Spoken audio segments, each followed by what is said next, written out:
सत्ता पक्ष और विपक्ष के बीच घमासान छिड़ गया है। स्पीकर के नाम पर सर्वसम्मति से सहमति बनाने की कोशिश हुई, लेकिन इसका कोई नतीजा नहीं निकला। अब लोकसभा स्पीकर का चुनाव होगा। इसके लिए एनडीए की तरफ से ओम बिरला ने अपना नामांकन भर दिया है, जबकि कांग्रेस के सुरेश विपक्ष की तरफ से स्पीकर पद के उम्मीदवार हैं। कांग्रेस और बीजेपी दोनों ने ही व्हिप जारी करके अपने सांसदों को कल वोटिंग के दौरान हाजिर रहने को कहा है। नामांकन भरने के बाद के सुरेश ने कहा, यह उनकी पार्टी का फैसला है। Last two Lok Sabha, they denied us because they said you are not a recognized opposition. Now we are a recognized opposition. It's a deputy speaker is right for us, but they are not ready to give us. Again, till 11:50, we are waiting for the reply from the government side, but they didn't give any reply. तो speaker पद को लेकर सत्ता पक्ष और विपक्ष के बीच टकराव बढ़ गया है। राहुल गांधी ने स्पीकर पद को लेकर चल रहे सियासी घमासान पर पीएम मोदी पर निशाना साधा। मोदी जी कह रहे हैं कंस्ट्रक्टिव कोऑपरेशन हो, और फिर हमारे नेता को इंसल्ट करा जा रहा है। तो नियत साफ नहीं है। नरेंद्र मोदी जी कोई कंस्ट्रक्टिव कोऑपरेशन नहीं चाहते हैं, क्योंकि कन्वेंशन है कि डिप्टी स्पीकर ऑपोजिशन का होना चाहिए, और हमने कहा है, पूरे ऑपोजिशन ने कहा है कि अगर कन्वेंशन फॉलो किया जाएगा तो पूरा समर्थन स्पीकर के इलेक्शन में हम देंगे। राहुल के आरोप पर राजनाथ सिंह ने कहा कि वो खड़गे जी का सम्मान करते हैं। उन्होंने खड़गे जी को फोन किया था। ऐसे जहां तक खड़गे जी का प्रश्न है, एक सीनियर लीडर हैं, मैं उनका सम्मान करता हूं। कल से लेकर आज तक उनसे 3 बार हमारी बात हुई। तो स्पीकर पद पर सहमति बनाने के लिए रक्षा मंत्री राजनाथ सिंह की केसी वेणुगोपाल से भी मुलाकात हुई थी। जेडीयू के सांसद ललन सिंह ने बताया कि इस बैठक में वेणुगोपाल ने डिप्टी स्पीकर पद को लेकर सरकार के सामने शर्त रख दी। विपक्ष के अड़ियल रवैये की वजह से स्पीकर पद पर सहमति नहीं बन पाई है। देखिए, अध्यक्ष के विषय पर बात करने के लिए श्री वेणुगोपाल जी और टीआर बालू साहब आए थे, और माननीय रक्षा मंत्री जी से चर्चा उन्होंने की। माननीय रक्षा मंत्री जी ने उन्हें अब एनडीए की तरफ से जो स्पीकर के लोकसभा के अध्यक्ष के उम्मीदवार हैं उनका नाम बताया, और उन्होंने समर्थन मांगा। कांग्रेस पार्टी वेणुगोपाल साहब का कहना था कि आप उपाध्यक्ष का पद अभी आप इसी समय उसको स्वीकार करें। माननीय रक्षा मंत्री जी ने उनको कहा कि जब उपाध्यक्ष का चुनाव होगा तो हम निश्चित तौर पर हम सभी लोग बैठ के बात करके उपाध्यक्ष तय करेंगे। लेकिन वो शर्त पर अड़े रहे, और शर्तों के आधार पर वो लोकतंत्र चलाना चाहते हैं, दबाव की राजनीति करना चाहते हैं। तो ये लोकतंत्र में नहीं चलता है, दबाव की राजनीति नहीं चलती। केंद्रीय मंत्री पीयूष गोयल ने भी विपक्ष के रवैये पर हमला बोला। उन्होंने विपक्ष के शर्त रखने के रवैये को ठीक नहीं बताया। पहले लोकसभा का उपाध्यक्ष कौन होगा वो पहले तय करें, फिर अध्यक्ष के लिए समर्थन मिलेगा। इस प्रकार की राजनीति को हम की निंदा करते हैं, और मुझे लगता है कि अच्छी परंपरा ये रहती कि लोकसभा निर्विरोध एक सर्वसम्मति से अध्यक्ष चुनता, तो लोकसभा की भी मर्यादा अच्छी रहती, सभी पक्ष का उसमें योगदान रहता, और स्पीकर वैसे भी किसी सत्तारूढ़ पार्टी या विपक्ष का नहीं होता है, वो पूरे सदन का होता है। वैसे ही उपाध्यक्ष भी कोई पार्टी या दल का नहीं होता है, पूरे सदन का होता है। स्पीकर का पद को लेकर के आज तक चुनाव नहीं हुआ, और स्पीकर किसी एक पार्टी का नहीं होता है। स्पीकर पूरा सदन का संचालन करने के लिए एक सर्वसम्मति से बनाया जाता है। कांग्रेस पार्टी ने अगर स्पीकर पद को चुनौती देने के लिए नामांकन पत्र बढ़ाया है, तो ये अफसोस की बात है, क्योंकि आज तक स्पीकर पद को लेकर के चुनाव नहीं हुआ है। तो चलिए इस पूरी खबर पर अब ज्यादा जानकारी के साथ मेरे साथ जुड़ गए हैं हमारे economic policy editor Lakshman Roy. तो लक्ष्मण जी, ये बताएं, स्पीकर पद के लिए दोनों तरफ से नामांकन भरे जा चुके हैं, कांग्रेस और बीजेपी ने व्हिप भी जारी कर दिया है। आवाज आ रही है जी।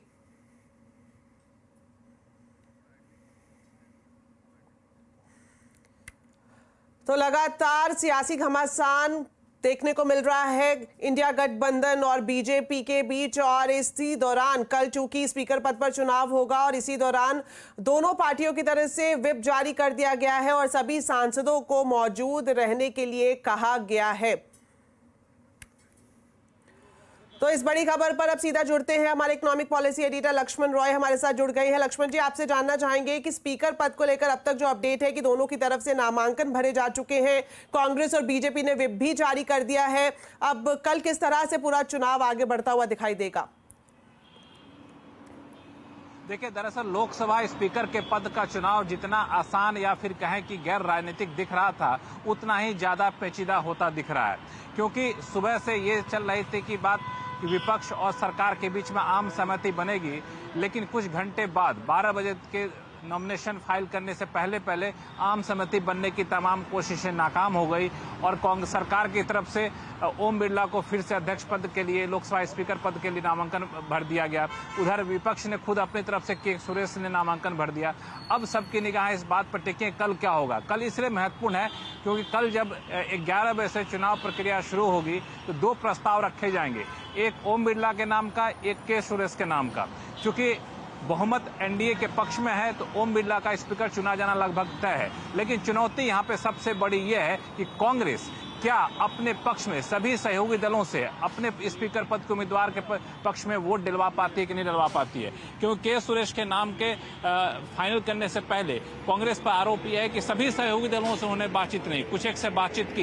यही वजह कि टीएमसी के ममता बनर्जी ने कहा है कि हम अभी तक फैसला नहीं लिए हैं, हमसे कोई बातचीत नहीं की गई है। शरद पवार ने भी अभी कोई ऐसी आम सहमति नहीं दी है। तो कल जब चुनाव होगा तो क्या ऐसा भी हो सकता है कि इंडिया के घटक दल के सांसद भाजपा के जो प्रत्याशी हैं ओम बिरला, उनके पक्ष में वोट दे दें? अगर ऐसा होता है तो विपक्षी एकता के लिए बहुत बड़ा झटका होगा, इंडिया गठबंधन के लिए बहुत बड़ा झटका होगा और इंडिया गठबंधन के लिए कह सकते हैं कि एक पहले ही परीक्षा में फेल होती हुई दिखेगी जो अब तक सरकार पर थोड़े से हावी होने की कोशिश कर रही है। तो कल का चुनाव, लोकसभा स्पीकर का चुनाव काफी महत्वपूर्ण है। अब से कुछ ही देर बाद इंडिया गठबंधन के घटक दलों की बैठक भी होने वाली है जिसमें इस मुद्दे पर गहन चर्चा की जाएगी। लेकिन कल का चुनाव वाकई काफी दिलचस्प हो गया, इसलिए नहीं कि कौन जीतेगा, जीतना तो ओम बिरला करता है, लेकिन कितने वोट यहां पर आते हैं ओम बिरला के पक्ष में और के सुरेश के पक्ष में कितने वोट आते हैं, इंडिया गठबंधन के सारे घटक दल एकजुट रह पाते कि नहीं रह पाते, ये एक चुनौती बनी रहेगी। बिल्कुल लक्ष्मण जी, जिस तरह से आपने बताया अभी हमें कि इंडिया गठबंधन की बैठक आज शाम 8 बजे होने वाली है, तो आपसे जानना चाहेंगे, जो सूत्रों से आपको जानकारी मिल रही होगी, कि किस तरह से अंदर खाने कहा जाए एकता दिखाने की कोशिश की जा सकती है। इस मीटिंग का एजेंडा अगर जानना चाहें तो देखिए, इस मीटिंग का एजेंडा 2 होगा। पहली बात तो ये होगी कि ज्यादा से ज्यादा सांसद या फिर कहें इंडिया गठबंधन के सभी सांसद एकजुट रहें और अपनी ताकत का यहाँ प्रदर्शन करें, ये कोशिश होगी। कांग्रेस ने अभी अपने सभी सांसदों के लिए व्हिप जारी कर दिया है। यही व्हिप बाकी जो संसद दल के लोग हैं, इंडिया गठबंधन की राजनीतिक पार्टियां हैं, वो भी अपने सांसदों के लिए व्हिप जारी करेगी। व्हिप जारी करते वक्त ये भी ध्यान रखना है कि वोट किसको देना, ये सुनिश्चित किया जाएगा। बता दूं कि नियमों के मुताबिक लोकसभा स्पीकर पद का जो चुनाव होता है वो चुनाव गुप्त मतदान के जरिए होता है, तो कौन किसको वोट दिया ये पता नहीं चलेगा, लेकिन वोटिंग यहाँ पर होगी। तो यहाँ पे कोशिश ये की जा रही है कि टीएमसी को मनाया जाए, टीएमसी को आम सहमति ली जाए, इंडिया गठबंधन की तरफ से डीएमके है ही, शरद पवार की पार्टी है, उनसे लिया जाए। जो बाकी घटक दल हैं उनको बताया जाए कि आखिर किस मजबूरी में यहाँ पे के सुरेश को कांग्रेस ने अपना उम्मीदवार बनाया है। चूंकि बात इस बात की चल रही थी कि डिप्टी स्पीकर का पद अगर आप हमें देते हैं तब फिर हम आपके उम्मीदवार का समर्थन करेंगे, ये शर्त लगा दिया था कांग्रेस ने। लेकिन इस शर्त को मानने से सरकार ने इनकार कर दिया, कहा कि ऐसी कोई शर्त होनी नहीं चाहिए। लिहाजा कांग्रेस ने अपना उम्मीदवार उतार दिया और भाजपा ने अपना उम्मीदवार उतार दिया है। ओके, लक्ष्मण जी, आपसे ये भी जानना चाहेंगे, डिप्टी स्पीकर को लेकर भी पेच फंस गया है, इसके लिए भी अब चुनाव होगा, क्या डिटेल्स है? देखिए, डिप्टी स्पीकर के लिए सबसे पहले बात साफ कर दूं कि डिप्टी स्पीकर का चुनाव कल ही हो जाएगा, ये बिल्कुल तय नहीं है। परंपरा ये कहती है कि अगले सत्र में डिप्टी स्पीकर का चुनाव आमतौर पर होता है, लेकिन सवाल ये उठता है कि डिप्टी स्पीकर के पद पर क्या विपक्षी पार्टी के उम्मीदवार होंगे, सांसद होंगे, या फिर सत्ता पक्ष का होगा। कानून में इस बात का कहीं जिक्र नहीं किया गया है। कानून ये भी नहीं कहता है कि कितनी समय सीमा के भीतर आपको डिप्टी स्पीकर का पद चुना जाना है। अगर संविधान के आर्टिकल 93 की बात करें, वहां पे साफ तौर से लिखा है डिप्टी स्पीकर और स्पीकर पद का चुनाव होगा, और शैल शब्द का इस्तेमाल किया गया है। तो कानून विशेषज्ञ ये कहता है कि डिप्टी स्पीकर होना जरूरी है। लेकिन कब चुना जाएगा, ये तारीख जो है, डिप्टी स्पीकर के चुनाव की तारीख जो है वो स्पीकर तय करते हैं। स्पीकर के बारे में कहा गया है कि as soon as may be, यानी जितना जल्द हो करे, ये पार्लियामेंट के नियम के में लिखा गया है। लेकिन कहीं ये तारीख या समय सीमा नहीं दी गई। यही वजह कि आपने ध्यान दिया होगा कि एनडीए के दूसरे कार्यकाल में डिप्टी स्पीकर कोई चुना ही नहीं गया था। पहले कार्यकाल में चुना गया था, घटक दल की तरफ से चुना गया था। तो हो सकता है कि इस बार डिप्टी स्पीकर का चुनाव हो, लेकिन घटक दल के, एनडीए घटक दल के ही नेता चुने जाए, क्योंकि एनडीए घटक दल के नेता पहले अप्रत्यक्ष तौर पर यह दबाव बना चुके थे कि स्पीकर डीएमके का, टीडीपी का होना चाहिए, या फिर घटक दल चाहते थे हमारी तरफ से होना चाहिए। तो स्पीकर तो भाजपा की झोली में चला गया। तो डिप्टी स्पीकर हो सकता है कि भाजपा अपने सहयोगी दलों को देने की कोशिश करे। ऐसी सूरत में डिप्टी स्पीकर का पद जो है वो आपको कांग्रेस के पक्ष में भी नहीं जाएगा। तो वहां भी कांग्रेस के लिए बड़ी चुनौती होगी। और आज जो बैठक होने वाली है उसमें भी एक रणनीति होगी कि आखिर अगर यहां हारते हैं तो डिप्टी स्पीकर अपना बने, इसके लिए क्या रणनीति होनी चाहिए। शुक्रिया लक्ष्मण जी, विस्तार से ये सभी जानकारी हमारे दर्शकों तक पहुंचाने के लिए। तो स्पीकर के चुनाव को लेकर सत्ता पक्ष और विपक्ष क्यों आ गए हैं आमने सामने, आज आवाज अड्डा में इसी पर करेंगे बड़ी चर्चा शाम 7:57 पर।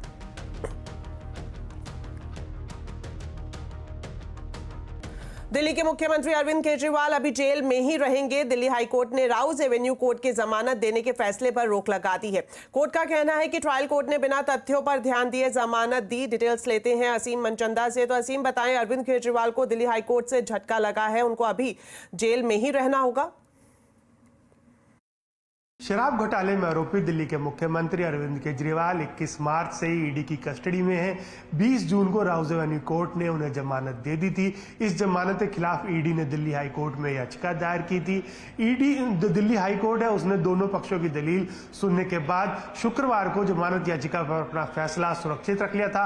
आज दिल्ली हाई कोर्ट ने अपना फैसला सुनाया।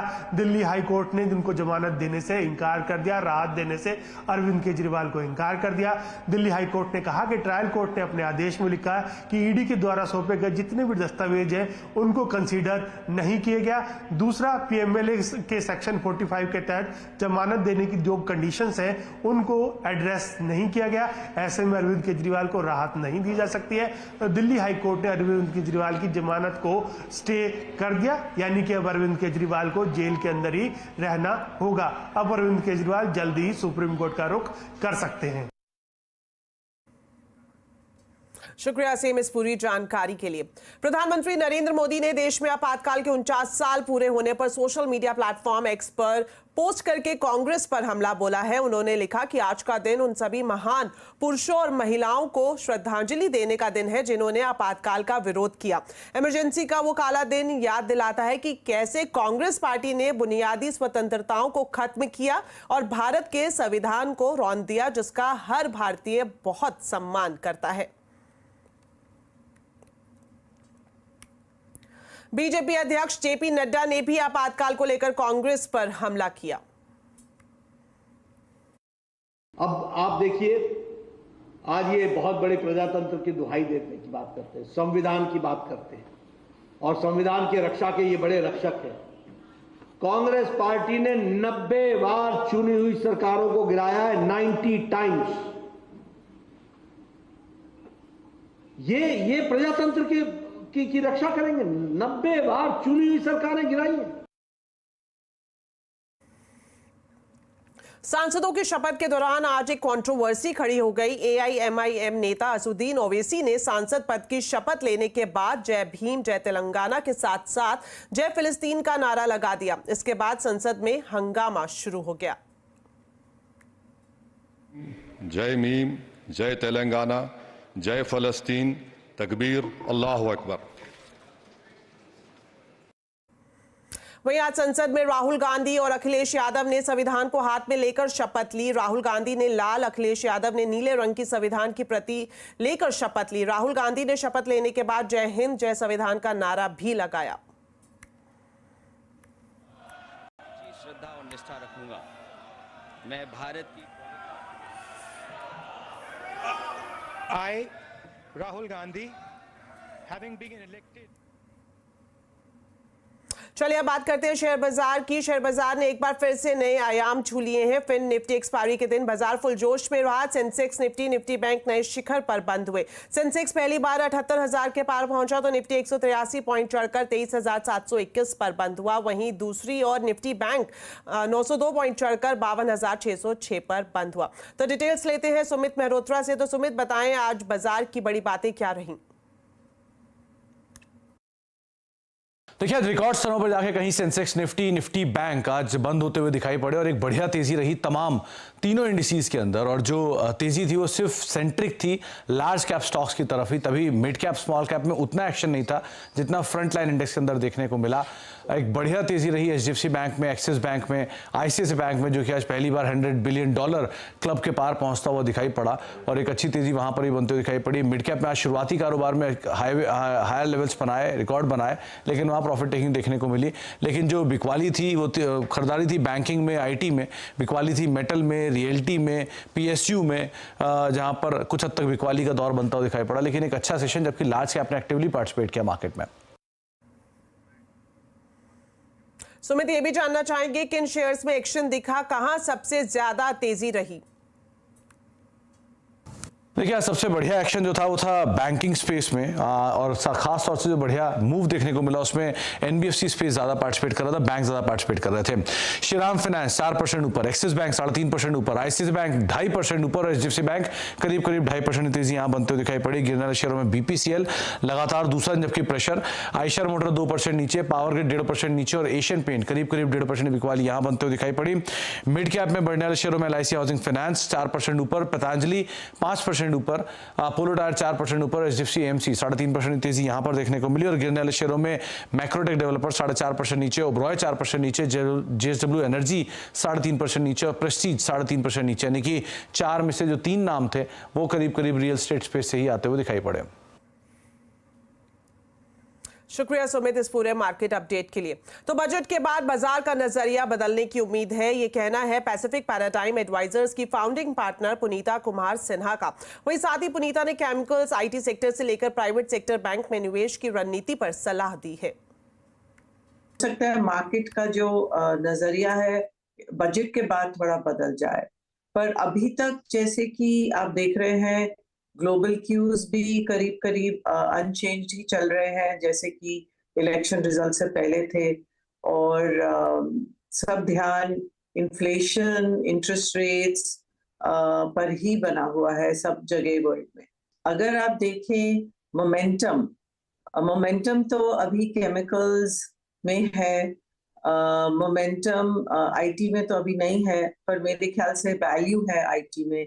और कभी ना कभी इस साल रिकवरी आईटी में सेक्टर में ग्लोबली आएगी। थोड़ा सा शिफ्ट तो प्राइवेट बैंक्स की तरफ होगा, बिकॉज अब जो वैल्यूएशंस थे पीएसयूज की वो उतनी अच्छी नहीं रही। बाजार में आज सिर्फ प्राइवेट बैंकों का जलवा है, उसमें भी एचडीएफसी बैंक सबसे ज्यादा चमक रहा है। दरअसल बैंक पर बर्नस्टीन बुलिश है। बर्नस्टीन की पूरी रिपोर्ट बता रहे हैं मेरे सहयोगी सुमित मेहरोत्रा। देखिए आज एचडीएफसी बैंक में एक बढ़िया तेजी देखने को मिली, 13 लाख करोड़ के पार मार्केट कैप पहुंचते हुए दिखाई पड़ी, 1700 के पार शेयर पहुंचा। बर्नस्टीन की तरफ से एक रिपोर्ट आई है और करीब 2100 रुपए के टारगेट्स के लिए उन्होंने खरीदारी की राय दी है। आरओए में एक बढ़िया ग्रोथ यानी कि 1.8% से बढ़कर 2% के ऊपर आरओए पहुंचने की बातचीत की है और उन्होंने आउट परफॉर्म के साथ एक रेटिंग भी दी है। लक्ष्य भी करीब 2100 रुपए के आसपास का रखा है। ब्रांच एक्सपेंशन कंपनी के लिए काफी बेहतर रहने वाला है। लोन मिक्स कंपनी के लिए बेटर रहेगा, जिससे आरओए के अंदर एक अच्छा एक्सपेंशन आने की उम्मीद लगाई जा रही है। कॉस्ट ऑफ फंड्स में एक कमी और मार्जिन गोइंग फॉरवर्ड बेटर रहेंगे, जिसकी वजह से आरओए में एक अच्छी ग्रोथ आते हुए दिखाई पड़ सकती है। तो बर्नस्टीन को लगता है कि एक अच्छे आउट परफॉर्मेंस के लिए आप प्राइवेट बैंकिंग स्पेस में एचडीएफसी बैंक को देख सकते हैं और करीब 2100 रुपए के टारगेट्स उनकी तरफ से आते हुए दिखाई पड़े हैं। बजट से पहले वित्त मंत्री की बैठकों का दौर जारी है। आज वित्त मंत्री ने ट्रेड और सर्विस सेक्टर के प्रतिनिधियों के साथ मुलाकात की। शाम को रोजगार और स्किल से जुड़े संगठनों से वित्त मंत्री मिलेगी। इसके साथ ही सरकारी बैंकों के प्रमुखों की मुलाकात भी वित्त मंत्रालय में होनी है। We're looking at how do you accelerate overall industry growth. One of the key requirements is investment in R&D, investment in IP, investment in deep tech. And we need the deep tech policy out that has been waiting with government for a long time. We need the policy out. We need to create patient capital in the country. The deep tech funding is very, very important. हम लोगों ने madam से request किया कि China से जो ये dumping हो रहा है, स्पेशली जो पेट्रोकेमिकल्स और केमिकल प्रोडक्ट का, उनको इवेल्युएट किया जाए और जो डंपिंग चाइना बहुत सस्ते प्राइस में कर रहा है बिकॉज उनको गवर्नमेंट से बहुत सब्सिडी मिलती है, तो उसको इवेल्युएट किया जाए। हमने मैडम को एक रिपोर्ट भी दिया जो यूएस की गवर्नमेंट की एक ग्रीन मेंटल एजेंसी ने किया है, जो बताती है कि चाइना कैसे सब्सिडी देके इंडिया को टारगेट करता है। इंटरेस्ट सब्वेंशन स्कीम है वो 30 जून को एक्सपायर हो रही है। हमारा जो रिक्वेस्ट रहा है, हम ये कह रहे हैं कि 30 जून से जो एक्सपायर हो रही है उसको 3 साल के लिए बढ़ाया जाए और उसके अलावा इसको 3 से 5% तक करा जाए, क्योंकि रेपो रेट सब बढ़ गया है, इंटरेस्ट रेट बढ़ गया है। डायमंड इंप्रेस लाइसेंस में ये हमारा कभी का ये मुद्दा था कि इसमें कि पहले जब ये ड्यूटी नहीं थी तो डायमंड इंप्रेस लाइसेंस हटाया गया था। अभी ड्यूटी आ गई तो we have asked to reinstate. सरकार टेक्सटाइल इंडस्ट्री को आगे बढ़ाने के लिए रोड मैप तैयार कर रही है। सरकार टेक्सटाइल इंडस्ट्री को मौजूदा $165 बिलियन से बढ़ाकर $300 बिलियन करने का लक्ष्य बना रही है। टेक्सटाइल मंत्री गिरिराज सिंह से एक्सक्लूसिव बातचीत की हमारे संवाददाता रोहन सिंह ने। सर, आज आपने यहाँ पे टेक्सटाइल इंडस्ट्री का देखा, पूरा गारमेंट सेक्टर का देखा।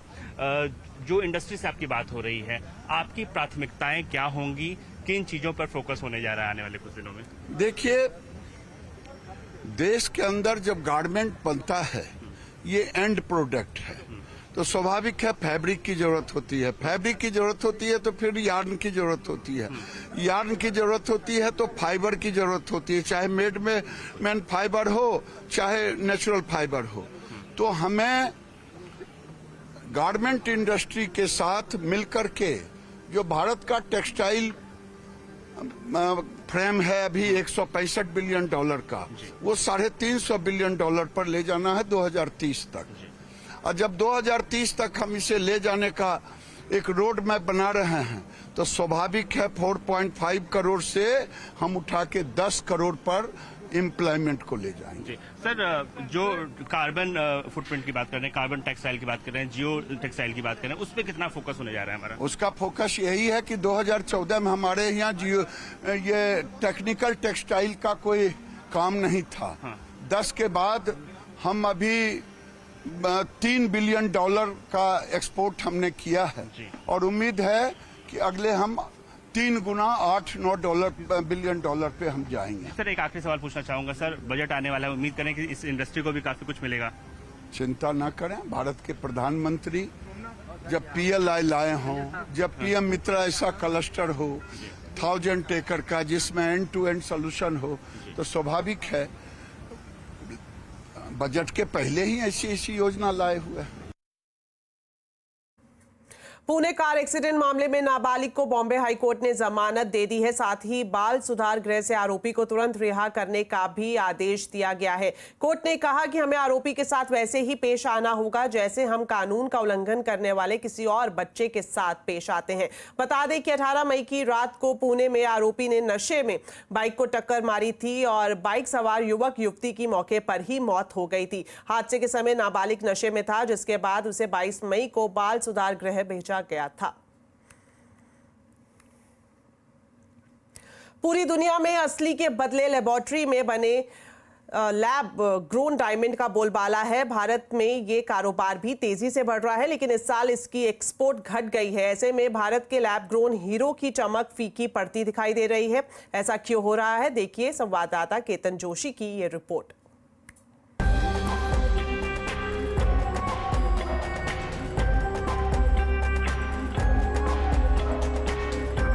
प्लेट में पड़े इन हीरों को देखकर असली नकली का सच बताना मुश्किल है।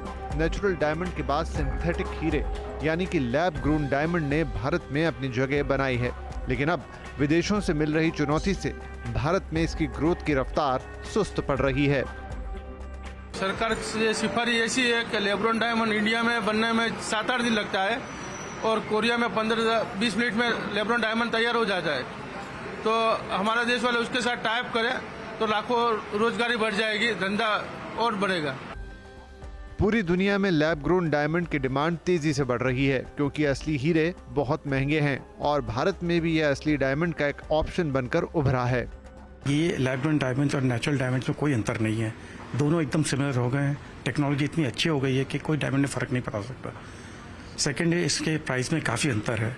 लैब ग्रोन डायमंड और नेचुरल डायमंड में आप देखेंगे अंतर 25-30% के वैल्यू में आपको लैब ग्रोन डायमंड मिल जाता है, जो कि नेचुरल डायमंड काफ़ी महंगा लग रहा है। थर्ड थिंग इज़ कि ये एनवायरनमेंट फ्रेंडली है, सस्टेनेबल है, तो यंगर जनरेशन इसको काफ़ी एक्सेप्ट कर रही है। ये सब देखते हुए मुझे ऐसा लगता है कि लैब ग्रोन डायमंड का मार्केट काफ़ी प्रॉमिसिंग है। दक्षिण कोरिया टेक्नोलॉजी के कारण फिलहाल भारत और चीन को टक्कर दे रहा है।